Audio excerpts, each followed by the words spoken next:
What happens when a suburban tyrant tries to steal federal property while the owner is halfway around the world? Spoiler, she picked the absolute wrong Jeep. At 6:47 a.m. on a Tuesday, a pair of bolt cutters made a suburban shark's breakfast out of HOA justice. The metal snap echoed like gunshots across Maplewood Grove, alerting everyone, except HOA president Marlene "Mean" Wentworth, that she just committed a $2 million crime. You see, while I was deployed overseas, this power-hungry block warden decided my Eyesore Jeep had to go. What she didn't know, it belonged to a DEA task force, and it was rigged with $347,000 worth of classified surveillance gear. My name's Jackson Jax Carter. 3 months ago, I inherited my late grandmother's cottage here in Maplewood. My Army Reserves tour kept me 8,000 miles away, but I trusted my younger sister Lena to watch the homestead. We'd grown up under Grandma Rose's rule. Stand up to bullies, but do it the right way, she'd say over her famous cornbread skillet. I left Lena the keys, the orders, and a tarp for the Jeep. 2 weeks later, Lena's text read, "Violation notice, unauthorized vehicle storage." She'd shown HOA Rule 5.2, no commercial vehicles. I nearly laughed. My Jeep wore federal plates. I called Lena. "That's government property. She's bluffing." Next day, another notice, $75 for stay fine. The day after, a tow truck circled the block. Lena's voice cracked. "Jax, I'm sorry, she's threatening a lien." My blood boiled. This was more than parking rules. It was organized harassment of military families. I dialed JAG Captain Farrow. "She's trying to steal government property." He promised help, but I was still halfway through a desert deployment. Then came the mini twist. Lena unearthed Grandma's original HOA charter, signed 1982, explicitly exempting emergency, law enforcement, or military vehicles. Marlene had fabricated every rule. She counted on fear and ignorance to intimidate us. The neighborhood whispered, but no one dared speak openly. Marlene's husband sat on the city council. Her authority seemed bulletproof. That's when I realized this wasn't petty squabbling. It was a racket, using phony fines to squeeze every military family here, clearing the way for luxury condos. And Marlene? She'd picked a fight with the wrong deployed soldier.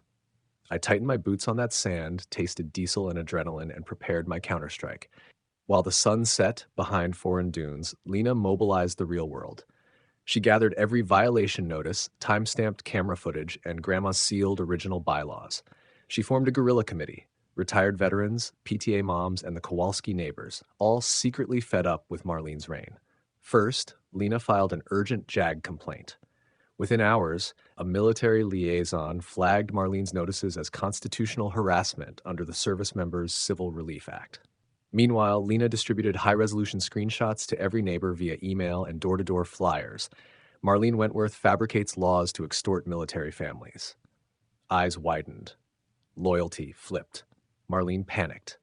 She hired Neighborhood Shield, a private security outfit, to patrol around our house. 2 scrawny guards in black SUVs prowled the street, ostensibly ensuring community safety. Instead, they stalked my Jeep like a terrorist threat. Lena called. "They're telling everyone you're dangerous. Federal assets," they said. I heard panic in her voice over the crackling radio link. Next came the smears. PTA posters whispered, "Unstable veteran." Code enforcement threatened public safety hazards, and anonymous calls warned Lena she'd lose her teaching license if she kept harboring dangerous property. I could almost smell chalk dust and dread creeping through her classroom. So I went tactical. Captain Farrow quietly alerted the Security Contractor Licensing Board. They were engaging in unauthorized surveillance of classified government equipment. Within 24 hours, Neighborhood Shield got an FBI inquiry for potential espionage. Their SUVs vanished overnight. Marlene's nerves snapped. At 2 a.m., Lena's infrared camera caught her, robe-clad, bolt cutters in hand, slicing through my Jeep's heavy chain lock. The bolt cutters' clang on camera sounded like treason on loop. She'd sent a cash-paid tow truck, no paperwork, only confusion. But the tow driver bolted when he saw the federal decals. In panic, Marlene locked our community gate, detaining federal property. That's when federal marshals steamed in. Slam! The gate blew open. Uniforms, badges, arrest orders. Marshals found the chain-cutting footage, the bogus HOA notices, even her hastily written emergency towing order stamped with Marlene's signature. She just obstructed federal agents. Obstruction of justice carries massive sentences. Neighbors gathered, stunned, as the marshals placed Marlene in handcuffs. Lena stood alongside veterans waving flags. The arrogant HOA queen realized too late she'd been exposed as a domestic criminal. I touched down stateside 72 hours after deployment orders lifted. My mind raced with desert grit and hydraulic adrenaline. I arrived at Grandma's cottage to find a victory scene. Crowds of neighbors lined Maplewood Grove, clapping as the federal flatbed towed my Jeep back home. Lena met me with tears and triumph. Marlene Karen Wentworth was facing multiple federal charges: theft of government property, civil rights conspiracy, obstruction of justice, and even potential terrorism enhancements. She'd scribbled signed orders threatening to tow a federal task force vehicle, an act that triggered immediate Homeland Security alerts across 3 states. 8 years minimum in federal prison.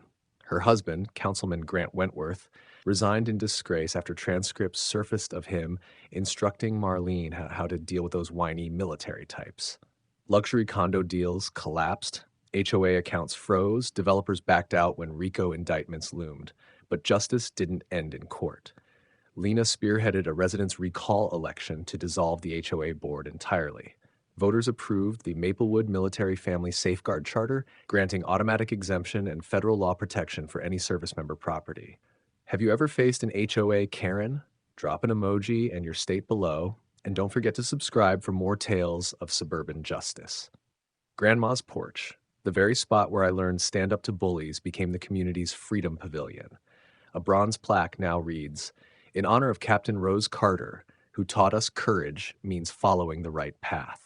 Each morning, I sip my coffee there, listening to sprinkler systems hiss in perfect rhythm, this time unpoliced by petty tyrants. Sometimes the biggest battles aren't on foreign soil, they're at home, in our own backyards. And when you discover your sworn duty crosses paths with suburbia's worst bully, you realize true justice knows zip code. Stay ready, patriots. The end.